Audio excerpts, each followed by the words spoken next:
Have you ever really stopped to think about how everything around you, the food in your kitchen, the stuff you order online, how it actually gets to you? Well, chances are it's spent some time on a truck, and keeping those trucks on the road is one of the most critical jobs in our entire economy. Today, we're going to pull back the curtain on what it takes to become a certified truck and coach technician, the pros who literally keep our country running. It's a pretty simple question, right? But the answer is at the very heart of our supply chain. This isn't just about fixing things, it's about being the backbone of our entire economy. So let's dive into what it really takes to become one of these essential professionals. So the official title is Truck and Coach Technician, or 310T for short. And this is not your average mechanic, okay? We are talking about a highly skilled professional who works on some incredibly complex machines. Now, there are two words on this slide that are absolutely key: compulsory and red seal. Compulsory means that in Ontario, you legally have to be certified to do this work. And red seal, well, that means your ticket is the gold standard, recognized all across Canada. So how do you get there? We've laid out the entire roadmap for you in 5 clear steps. We're going to start with the massive opportunity, then walk through the apprenticeship journey, dive deep into the core skills you're going to master, give you a strategy for crushing that final exam, and then finally, we'll look at what your career will look like once you've got that certificate in hand. All right, first up, the big question: why this career? I mean, it's about more than just a love for big engines. The professional opportunity here is just massive. Look, this role is so critical, it's hard to overstate. Every single truck you see on the highway relies on a technician to keep it safe and reliable. And that compulsory status we just talked about, well, it creates a protected professional field. And that leads to one very important thing: employers are in extremely high demand for people with exactly these skills. Okay, so the demand is definitely there. How do you get the skills and the certification to meet it? The answer is a structured, hands-on path: the apprenticeship. The path to getting certified is actually super clear. It all starts with finding an employer. We call them your sponsor, who's willing to train you. Then you make it official by registering with the ministry. The real heart of the program, though, is this mix of paid, on-the-job training and focused in-class learning. And every single skill you master gets signed off in your official logbook, which basically becomes your passport to getting certified. This really shows you that the apprenticeship is a partnership. It's a total two-way street. As the apprentice, your job is to be a sponge, soak up everything you can and be proactive about getting your skills signed off. And your sponsor? Well, they are committed to providing you with that training and tracking your progress. Here's a little pro tip. When you're looking for a sponsor, try to find a shop that's genuinely invested in teaching. It makes all the difference. So what are the skills you'll actually be learning? Let's get under the hood, so to speak, and look at the core knowledge you're going to build. This chart is brilliant. It basically gives you the study guide for the Red Seal exam.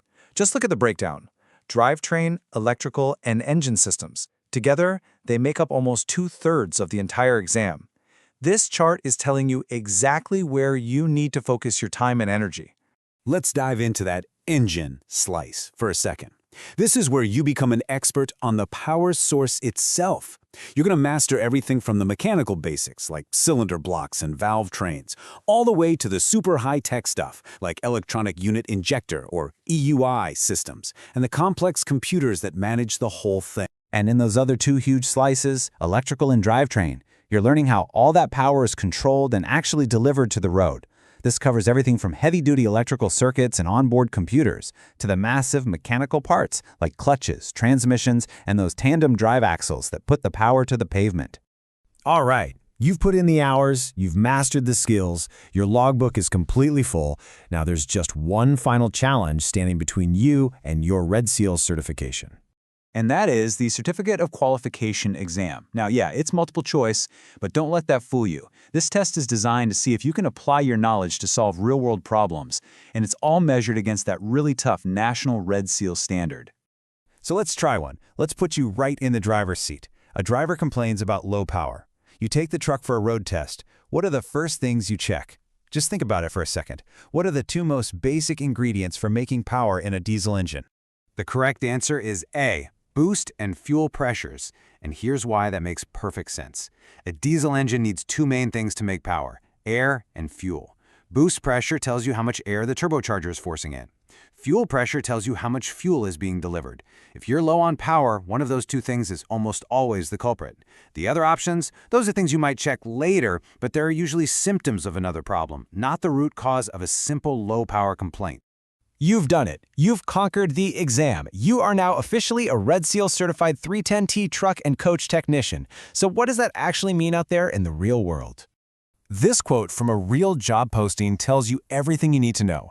That certificate isn't just a nice to have, it is the #1 requirement. And did you notice they're even hiring level 3 apprentices? That just shows you how in demand you are before you even write the final exam. Your certification isn't a piece of paper. It is the key that unlocks the door to these careers.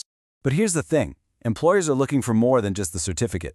This list also comes from that same GFL job posting. They want professionals with a strong work ethic, integrity, and amazing attention to detail. They need problem solvers who are committed to always learning. Your technical skills will get you the interview, but it's these professional skills that are going to build you a great career. So, as you think about this whole journey, from that very first day as an apprentice to the moment you get your Red Seal certificate, I want you to remember this: that certification, it is not the finish line. Not even close. It's the key that lets you turn the ignition on a powerful, in-demand, and truly vital career. The only question left is, are you ready to get moving? For free 310T practice test, you can either click the link in the description or simply scan the QR code on the screen.